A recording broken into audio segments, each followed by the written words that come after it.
This video demonstrates how to configure IPsec VPN on the WALL-1600-Z-S series cloud-managed firewall. IPsec VPN supports two deployment modes, site-to-site and hub-and-spoke. Next, let's move on to the procedure for configuring IPsec VPN in site-to-site mode.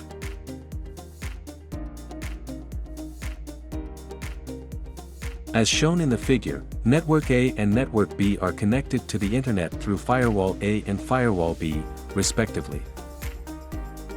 Network A belongs to 172.16.1.0 and connects to Firewall A through GuideV1.1. Network B belongs to 192.168.1.0 and connects to Firewall B through GuideV1.2. An IPsec tunnel needs to be established between the two firewalls to enable secure communication and resource sharing between LANs.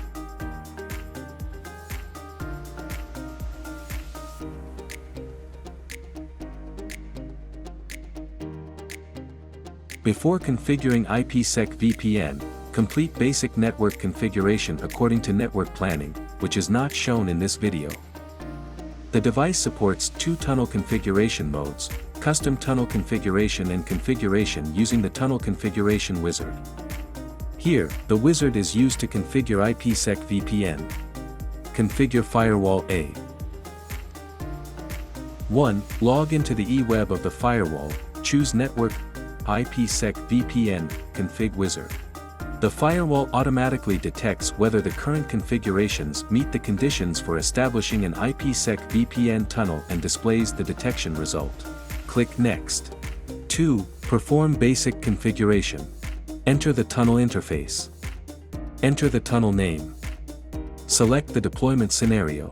In this example, select site-to-site. Click Next. 3. Configure authentication. Set the remote address to the IP address of the external interface of Firewall B.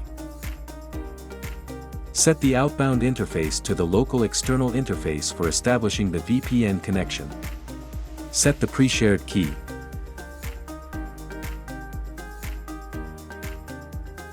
Click Next. 4. Configure interesting traffic. Click Create. Select Subnet to Subnet. Set local network and remote network. Click Next. 5. Confirm the configuration. The system predefines default security parameters for IPsec tunnel negotiation. In this example, the default values are used. If they cannot meet negotiation requirements, you can modify the values as required. After verifying the configuration, click Finish.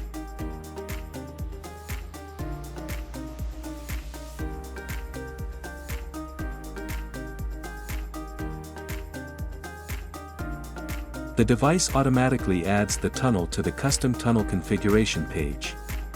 In this example, the IPsec configuration wizard is used, and the system automatically creates routes, security policies, and other configurations related to IPsec VPN. If custom tunnel configuration is applied, you need to manually create these configurations.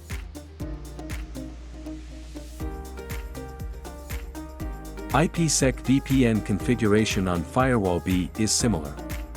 In this example, perform the following steps. 1. Choose Network IPsec VPN config wizard. Click Next. 2. Perform basic configuration. Enter the tunnel interface.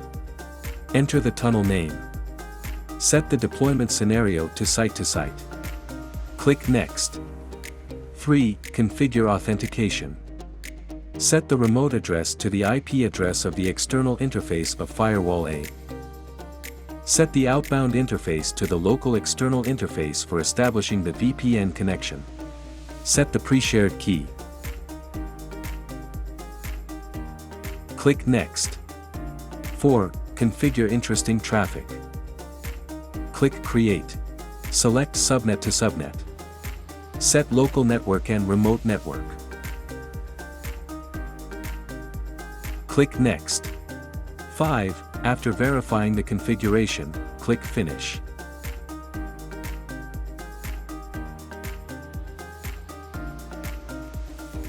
1. After the configuration is complete, check whether hosts on the intranets at both ends can access each other. 2. Verify IPsec tunnel status on the eWeb of the firewalls.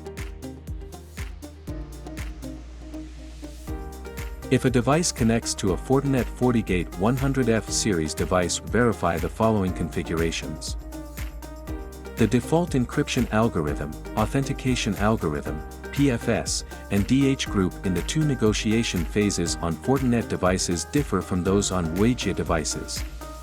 Therefore, ensure that these parameters on both devices are consistent during configuration. By default, PFS is enabled on Fortinet devices and disabled on WAGIA devices.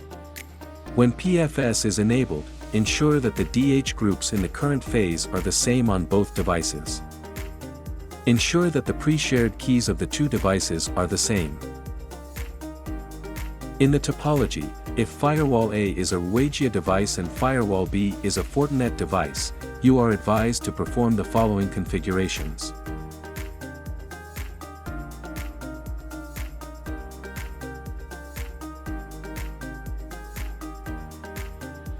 Thanks for watching this video.